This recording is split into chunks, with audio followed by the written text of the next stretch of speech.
I mean, I think it's clear that since 2001 and since 2005 in particular, there has been a systematic campaign of vilification of Muslims in the media. There has been a process of indiscriminate harassment of Muslims by the police and the security services. There has been a systematic violation and abuse of the anti-terror laws to intimidate the Muslim community, and there has been a relentless campaign by politicians to brand mainstream Muslim organizations as extremists. Now, the net effect of this whole process has been to blur the distinction between terrorism and political process, to drive Muslims out of the political mainstream, and to undermine civil liberties for the whole community, Muslim and non-Muslim, and to turn communities against each other on the streets of Britain. And I'm afraid that those campaigns and that process has clearly been partly successful.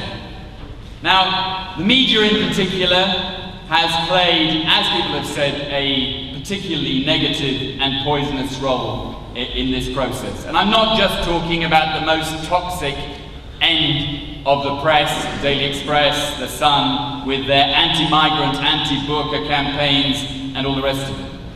But with some very honourable exceptions, almost all the media has participated in a process of racist portrayal of Muslims and Islam. They have misrepresented the community and blurred the divide between violent and non-violent Muslim organizations, and contributed to a process which has hyped up real or alleged terror plots in such a way that there is a process of incitement against the Muslim community. And of course the result of that is the mushrooming of organizations on the streets, such as the so-called English Defence League.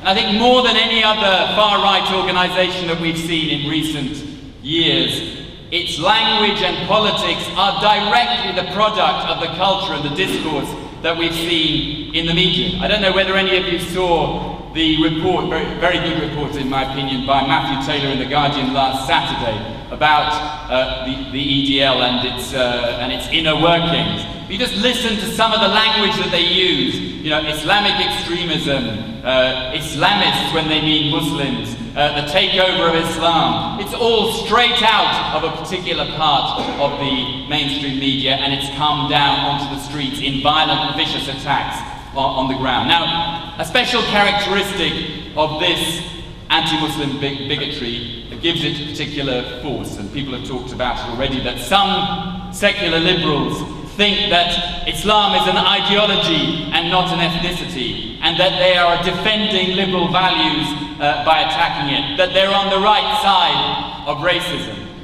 Of course, that's not a mistake that is made by the British National Party or the UK Independence Party, that sees quite clearly that Islam is a racial proxy in this country for a vicious form of anti-Muslim racism. And as Nick Griffin himself said, the media has made, the mainstream media has made the BNP's case for it. Just substitute in so many stories in the print and broadcast media the word Jewish or Asian or black for the word Muslim, and you know it wouldn't happen, and it shouldn't happen in the case of Islam and Muslims. Now, the result is, on the ground, that we've seen a sharp rise in Islamophobia and violence on the streets. Last year there were 5 attacks on mosques and Islamic organizations across the country. Not a single one of those attacks was reported in the national media. No politician went to offer solidarity after those attacks, and I think that's a measure of where we've got to in this situation. Of course, Britain is not unique in this situation, in this process. We've got something similar going on in the rest of Europe, where in Italy, in Switzerland, in France, they're banning minarets, they're banning the burqas or niqabs, which only a tiny proportion of Muslim women in those countries are wearing. And of course, it's another stick to beat Muslims and Muslim political organizations in those countries. As Peter said, Islamophobia is the last acceptable form of racism, and we now have the situation where, in the name of women's rights, white male politicians in Europe are dictating to women what to wear in the cause of freedom and liberal values. This process has a long history.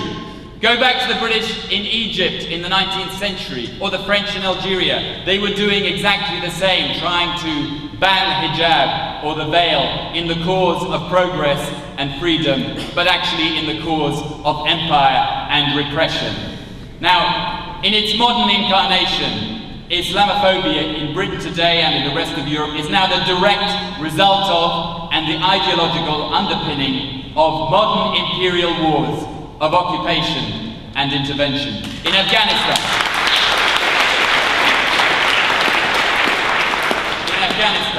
In Iraq, in Pakistan and Palestine. And what is promoted as a war against terrorism is in fact fueling terrorism on the streets of Britain. Listen to the way, I don't know whether people heard it, but there was a recent Panorama program about Islamophobia in Bristol. Listen to people on the streets shouting, Taliban, go back to Iraq, at ordinary British Muslims living in that area. And listen to the quotation offered by a spokeswoman for the EDL last weekend. She said, "The soldiers are fighting Islamic extremism in Afghanistan and Iraq, and the EDL is fighting it here." So there you see the essence of the imperial link between Islamophobia here and the war on terror and imperial wars in parts of the Muslim world. Now, there was no terrorism here in Britain before Afghanistan from Islamist or jihadist or Takfiri groups. And it's of course the main reason cited by real or would-be bombers here is exactly the wars in Iraq, Afghanistan and Palestine that the Stop the War Coalition has done so much to campaign and fight against. The fact that a small minority is drawn towards counterproductive violence against civilians here because of the wars in the Muslim world that are being fought by Britain, the United States and other Western countries is one reason why the attempt to intimidate Muslims here and intimidate them out of mainstream politics is so dangerous. The political establishment here knows that Muslim organizations and Muslim political organization here is a challenge to its foreign policy. It's a challenge to the wars in the Muslim world. And the alliance between the left and the Muslim organizations that the Stop the War Coalition has done so much to promote so successfully is a key component in the fact that the campaign against the wars and against the war on terror is so strong in this country. Because of course it's not just the vast majority of Muslims who oppose the war in Afghanistan or the war in Iraq or support Palestinian rights. So do the vast majority of non-Muslims in this country. I think that's a vital message that comes from the Gaza Freedom Convoy this week. How many nationalities were on those boats? 40 nationalities on the boats trying to break the Israeli blockade of Gaza. And it's a reflection of that broad alliance of people across the world, Muslims and non-Muslims, against imperial war.